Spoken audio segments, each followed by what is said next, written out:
So it is wonderful to have you, Professor María de Los Angeles Torres, as the very first in this year's series of Conversatorio Cubanos.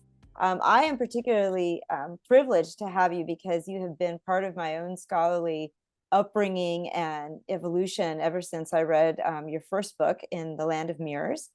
I want to start by asking you about that book and how you would describe or narrate your own trajectory from it forward by saying, you were a pioneer, you are a pioneer to this day in many areas of Cuban studies. And that work was a work where you looked very carefully and interrogated how different US administrations' policies towards Cuba impacted the politics of the Cuban exile community, and particularly that of South Florida, but also in other parts of the United States.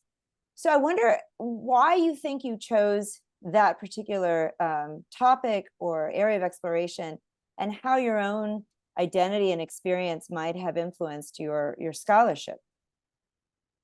First of all, Lily, thank you, Dr. Guerra, for having me and for saying all those nice things, which I appreciate, but don't totally agree with all the pioneering stuff. I think there was many of us at the time. I think that I was studying political science at the University of Michigan. I had wanted to do something that was meaningful. There were very little studies on Cubans to begin with. This is in the 1980s. And being a political scientist, I wanted to study Cuban Americans and Cuban American politics. And one of the interesting things is I had one of my professors on my committee say to me, "Why do you want to study Cubans? They're such an insignificant group." Okay, this is in the 1980s. He has since changed his mind about that. But I think that I was also involved in politics. I was involved with the Antonio Maceo Brigade, a group of Cuban Americans that were going back to Cuba and trying to build bridges. And I actually was more interested in studying our group because I found it fascinating. I mean, the Cubans from all over the world, second generation or first 1.5 generations who wanted to go back to Cuba. And at some point, I remember being with Lourdes Casal, who I do think was one of the pioneers, and she's saying, "Why do you want to study, radical Cubans? Why don't you study the right?" And it got me thinking that I needed to really expand my repertoire. So initially, I was very much involved in looking at the theoretical kinds of debates around the state and the influence on the state on politics. And I thought, it's really interesting because we had two very distinct administrations, Carter and Reagan.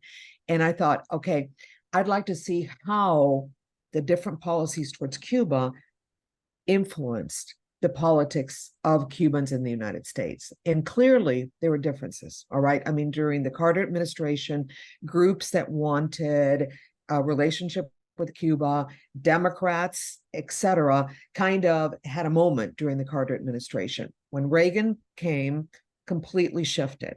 There was a consolidation of another vision of Cuba, one that did not want relations with Cuba.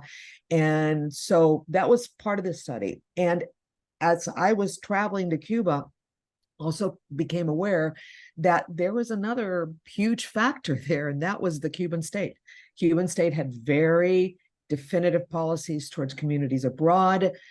They were interested in, at times, encouraging more liberalization. At other times, wanted, more hardliners.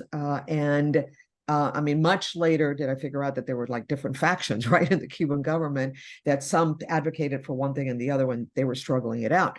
So I think that one of the things that to me, when I look back on that book, was really thinking about Cuban exiles and the Cuban community as a transnational community, as one that had influences both from home and host countries. And as we know, that paradigm was not around in the late 1970s and 80s. Either you were US-centric or Latin America. So I think to me, that's one of the contributions of the book, is trying to really think about how immigrant communities in general are influenced by multiple states, and obviously their own interest as well. Yeah, and today Cuba is probably more transnational than it's ever been, and the same is true of the communities abroad. I also think, I don't know, that today you really couldn't speak about Cuban society on the island without reference to all of the ways that it is shaped and in communication and in constant flux with so many tens of thousands of people who have left in the last 30 years. So that divide is the divide that once supposedly existed is even less apparent or visible right now. Cubans also are using the word exile. I find that fascinating that many young people, when I say that, folks who are under the age of 35, whom I know, and many that I meet by chance in Miami or Tampa who have recently arrived, they like this word. I think that that's also really interesting, the embrace of that term. I don't know if you have a comment about that. Oh yeah, no, and to me, even those who were born in the United States say that they are exiles. All right. I mean, that again, our notions of who is an exile, and you have to be born in a place and then displaced. Can't there be sort of almost a permanent displacement that then gets inherited, right, and assumed as a political identity? So yes, I think that the point that you brought up is it's very complex. And I what I do think about all this is that there is so much more scholarship that we need. And hopefully some of the students watching this will get interested in looking at the politics from different angles and asking the questions that we're kind of talking about today. Well, and recently you have been awarded, along with your collaborator, Dr. Katrin Hansing, a very prestigious National Endowment for the Humanities grant. It is a grant that will help you to complete a project, I understand, on really Cuba's role in the Angolan War, which the Angolans fought sort of internally, but also against an invading pro-apartheid South African army from the mid-1970s to the late 80s. So I wonder if you could tell us why you chose that topic and exactly what you were seeking to achieve with your approach. One is, I think that Katrina and I have always been intrigued about each other's histories. She was a child refugee, if you will, from South Africa to Cuba. Her parents were involved in the anti-apartheid movement and sent her to Cuba. And in my case, unaccompanied minor as part of Pedro Pang. And so just the juxtapositions that we had in our own particular lives and the perspectives that we had, many of them very similar, actually, always led us to say we really need to work together. And for me, Angola was intriguing to the extent that I lived in Cuba the summer of 1989, which was the summer that one of the generals of Cuban generals in Angola, Hernando Ochoa, was put to trial and killed at the end of the summer. And when being there that summer, it hearkened to me like, this is Cuba's Vietnam, okay? There's so much intrigue behind it. There's so many wrong interest. There's such a difference between the official rhetoric and really what I assumed were ambivalent experiences, right, for Cubans who were there, because I don't care how good the wars are, personal experiences in other families can be very devastating. And so Katrina, on the other hand, was always very intrigued as well, being South African and had been raised in Cuba and lived in Cuba for a long time. So this just talking during one of the Cuban studies meeting, because this is again how I think projects sometimes begin, we said, let's try to do something on Angola. And that's where we began really talking about it. And at this point, we have spent several years doing interviews. She has interviewed mainly in Cuba. I have interviewed mainly in the diaspora communities outside. We're not ready to kind of make any statements on this yet. The grant is actually to help us go through all these interviews and figure out threads and actually start writing the book and finishing it, hopefully in 3 years. But I think that it was Ochoa was a moment in which the mantle of, if you will, I don't know, insularity or really broke down. Okay, sort of the emperor's clothes came down, all right, with Ochoa. And I think that that provides a window into understanding the nature of that government, the nature of its excursions abroad, how it relates, how the government related to people, because it was 450,000 Cubans that from 1975 to 1991 participated in a civil war. Okay, it wasn't a war of liberation. Angola already had its liberation from Portugal. It was a civil war, and chose one Marxist faction over another. Okay, because whether people want to admit it or not, Savimbi, the other faction, was a Maoist and was also a Marxist. And so it's just looking back in that period, I think will tell us a lot about what the nature of the government was. I should say that what we're really doing is narrating that war from the experience of people who were there in opposition, or if you will, in distinction to the official narrative. It is the case that in Cuba, Fidel sort of announced that Cuba would have a role and would send troops to Angola on the basis of this kind of solidarity with Cuba's own Blackness. And that very simple story continues to be the only story, I would argue, that most of us know. I wonder if you could just comment on why you think that the story of the war, Cuba's reasons for being there, the complexities around the execution, why is all that so taboo? I mean, it is very taboo. I would say, in my own experience, having met veterans of the Angolan War in 2016 in Santiago and in Baracoa, Cuba, I first of all wanted to say that yes, the comparison with Vietnam was very much on their minds, and then second, that these were a small number of men, but they were deeply traumatized by their shunning, the fact that everything that they had done and sacrificed was sort of ignored. But that didn't necessarily explain the taboo. It was as if they themselves could not explain it. I wonder if you have any ideas that you want to share about why that history is so taboo. Well, I mean, I think generally speaking, I think wars become very taboo. All right. I think even again in countries that wage war, this is historically, war veterans are reminders of a period where even if it was glorious, okay, if you can say that in the same sentence as a war, are periods that people would rather forget and societies would rather forget. So I think that's a bigger one.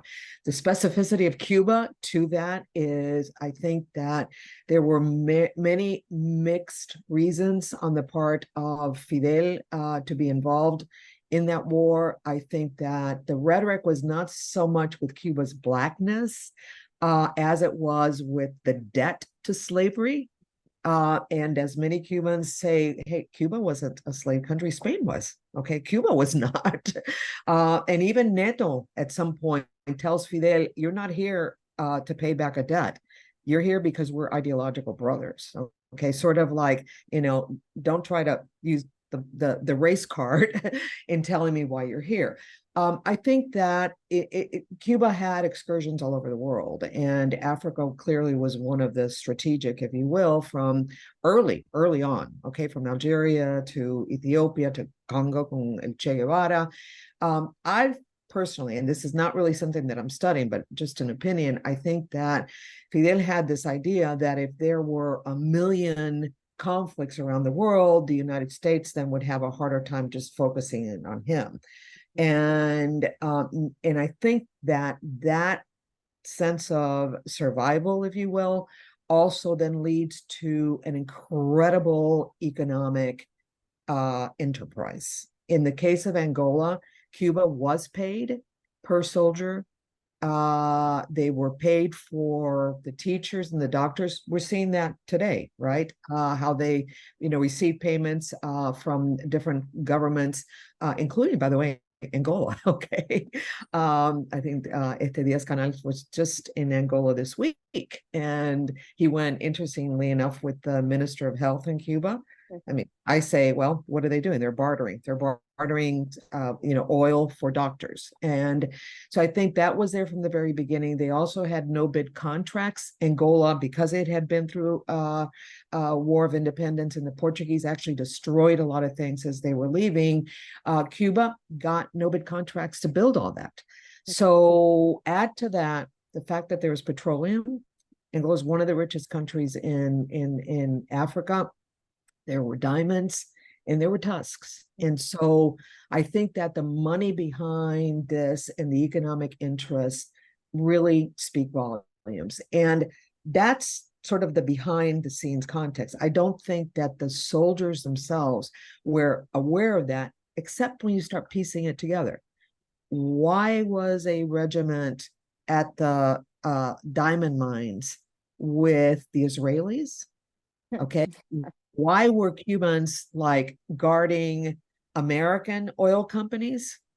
All right. So there's all sorts of questions that start coming up. And I think that, like many wars, including Vietnam, many of the soldiers that went were radicalized because they realized that, one thing was the rhetoric of democracy, particularly for Black and Latino soldiers in Vietnam. They see that they're not being treated the same. We saw that in World War II. In fact, the spark of civil rights movement in the Southwest was that Mexican Americans couldn't be buried in the same cemeteries. All right. So that happens at another scale in Cuba because those that are out fighting start seeing that the officers are living very well. In fact, they have women being flown in from Havana because they were scared of catching diseases from Angolan women. They saw that they had food, they had rum, they had entertainment. They didn't. And so I think that the seeds, in a certain sense, of many things coming undone in Cuba really are found in those experiences. Well, that narrative about inequality and the leadership always having more than enough is something that we are hearing a lot of today. In other decades, it has also been taboo, or it's been silenced through intimidation, or simply through, the shouting down by believers of, another truth. So I wonder, if we try to end the interview thinking about contemporary Cuba, what you think right now you would predict is its future, perhaps longer term than we would like, or in the near term? What do you hope for Cuba? My hope is that there would be a dismantling of a corrupt military regime and the opening up to a more participatory democratic future. I do not think that's in the cards in the short run. I think that the consolidation of power in Cuba is so strong that it is hard to dismantle. And I remember many years ago somebody using this metaphor, and it is when you have a wounded animal, that's when it's most dangerous. And I think that the Cuban government at this moment, or the elite in that government, okay, because the government's vast, but the elite in that government know that their days are numbered. I mean, economically, I don't think Cuba has ever faced what it is facing today. And I think that there is an incredible power grab, as well as a just money grab up on the top, that does not create the possibilities of peaceful transitions right now. And we have seen what has happened when there are spontaneous outbursts of protest. The repression is very, very efficient. So in the short run, I don't see that. The other factor, back to our transnational perspectives here, is that I think that, unfortunately, those in power in Miami are not sophisticated in the way they think about Cuba. I mean, or in the way that they think about really bringing some kind of pressure on that regime. The embargo is become the reason why the Cuban government has 1 million cottage industries all throughout the world. They make money off of the embargo. And on the other hand, we see some people in Miami saying, keep the embargo on. And I'm like, why are you helping the government? I mean, so I think that the lack of sophistication on our part here also does not bode well for the immediate future. Thank you so much for all of your wonderful scholarship and for participating in Conversatorio Cubano. And I can't wait to read the results of all of your new work and that of Catherine. Thank you so much. Gracias, Lily.